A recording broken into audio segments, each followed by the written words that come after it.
Il y a un bon moment déjà, j'ai eu une demande pour savoir si je voudrais bien faire un tutoriel sur cette vaste question. Quand est-ce qu'on reste dans un lien relationnel et quand est-ce qu'on quitte? Et depuis cette demande qui m'a été faite au début de l'été, j'ai eu plusieurs personnes qui m'ont abordé avec des défis auxquels ils font face et qui sous-tend le même questionnement. Une personne, par exemple, qui est dans une relation qui est douloureuse me dit « Comme je suis dans un chemin de croissance, je reste parce que je me dis que j'ai tellement à apprendre. » Une autre personne me confie qu'elle est dans une nouvelle relation et qu'elle a quitté une relation précédente.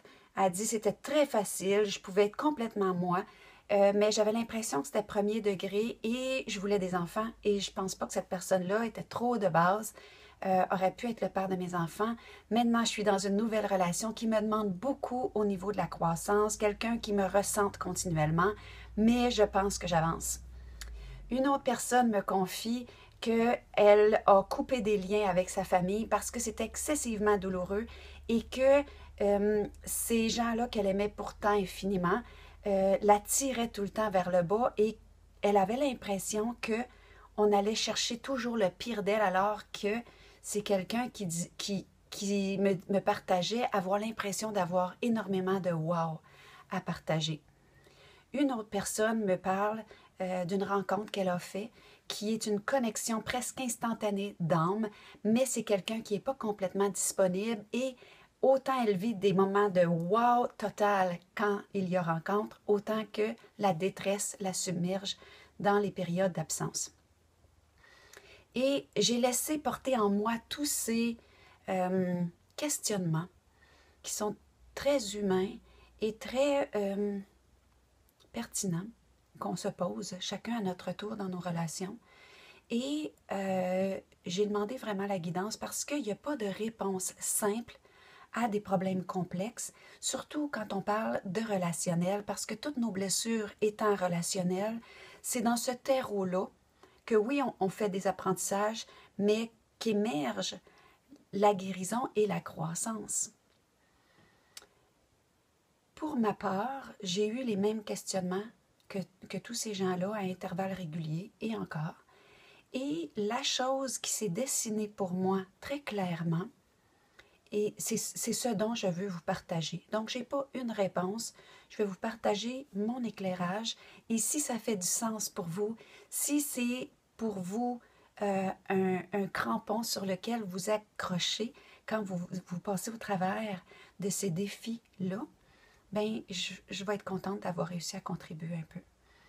Donc, il est arrivé un moment dans ma vie où j'avais l'impression que j'avais tellement vécu de détresse et de souffrance que pour continuer ma route d'une façon sereine et harmonieuse, j'ai pris une décision qui a été très, très ancrée, très centrée et très sentie. Parce que souvent, dans notre relationnel, on prend des décisions sous le coup d'une émotion et quand c'est une émotion à l'opposé qui fait surface, bien souvent, on n'est plus à même place, puis un peu comme les nuages qui traversent le ciel ou les vagues, nos émotions nous amènent parfois dans des décisions et parfois dans d'autres. Mais là, j'étais à un moment où c'était très, très présent et très senti du profond de mon être.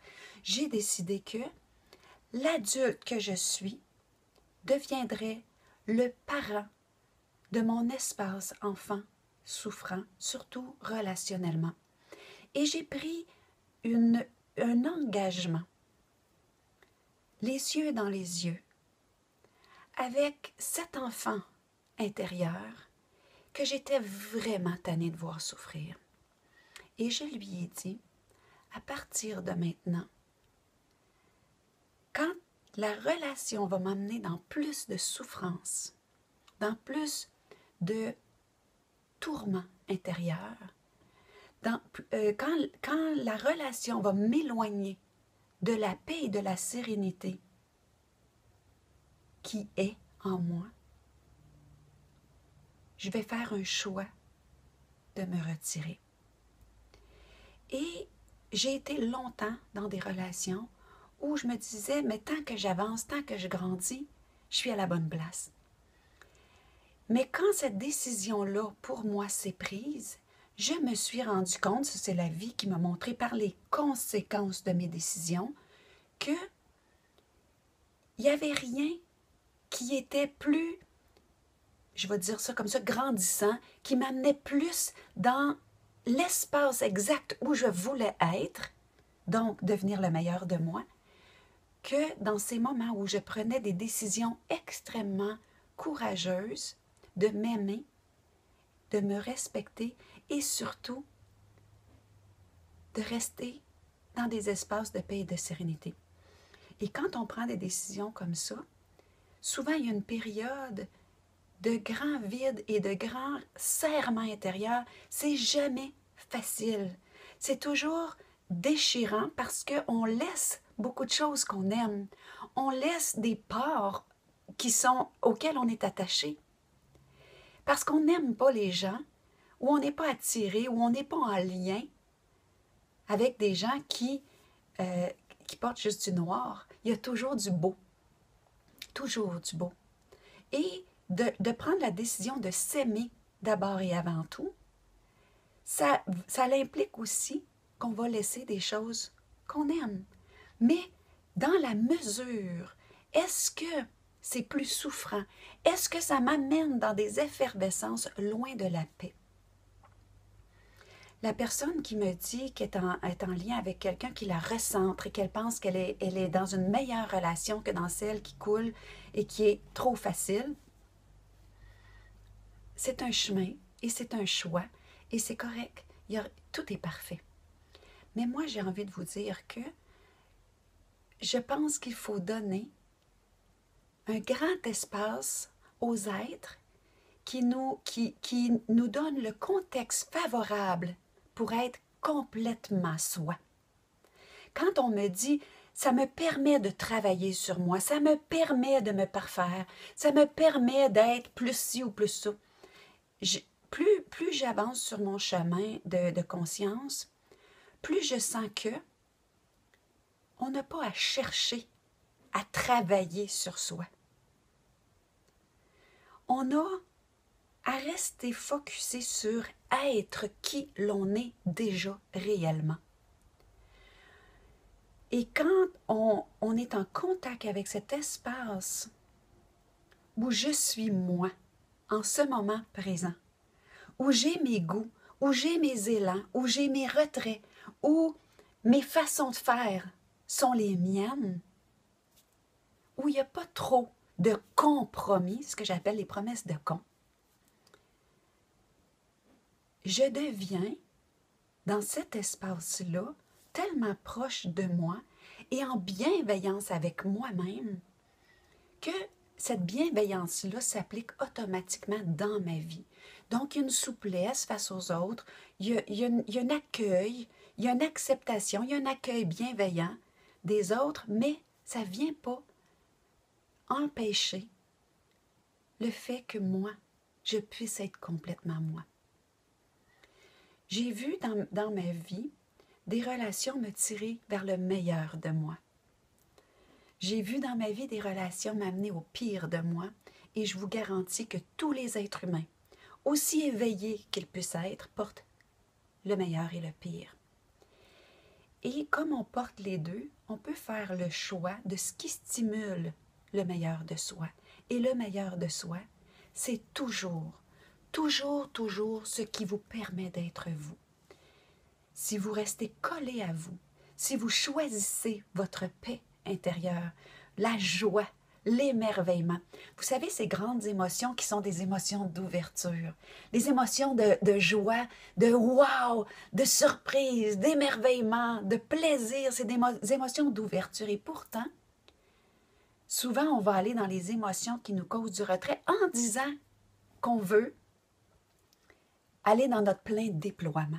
Mais les émotions de déploiement sont des émotions de joie, sont des émotions d'émerveillement. Même le corps le dit en s'ouvrant.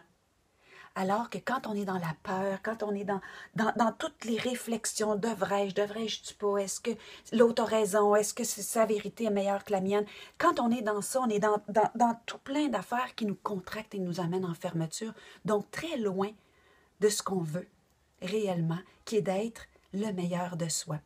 Donc, j'ai pas de réponse toute faite, j'ai pas d'avis ni de conseils à vous donner, mais si vous voulez savoir quand partir ou rester, prenez l'engagement de ne pas vous faire souffrir inutilement, de ne pas être dans des espaces qui vous questionnent à pu finir sur vous. Choisissez d'être dans des endroits où vous pouvez vous déposer et juste offrir le wow et le facile que vous portez. Et dans les moments de ces décisions-là, vous allez voir que cette croissance à laquelle vous aspirez, qui est juste un terme parce que on croit à mesure qu'on s'approche de qui nous sommes profondément, déjà et réellement. Je vous laisse en espérant que ce petit tutoriel va être un éclairage pour vous. Souvenez-vous, vous êtes la seule personne à détenir la prérogative de revendiquer votre plein pouvoir et de brandir bien haut votre flambeau. Si vous avez aimé cet entretien, vous voulez poursuivre sur cette lancée, vous regardez juste au bas de cette vidéo, vous pouvez souscrire à la chaîne YouTube en cliquant sur le bouton s'abonner. Aussi, je vous invite à aller sur mon site internet www.porteurdeflambeau pour vous abonner à notre infolette.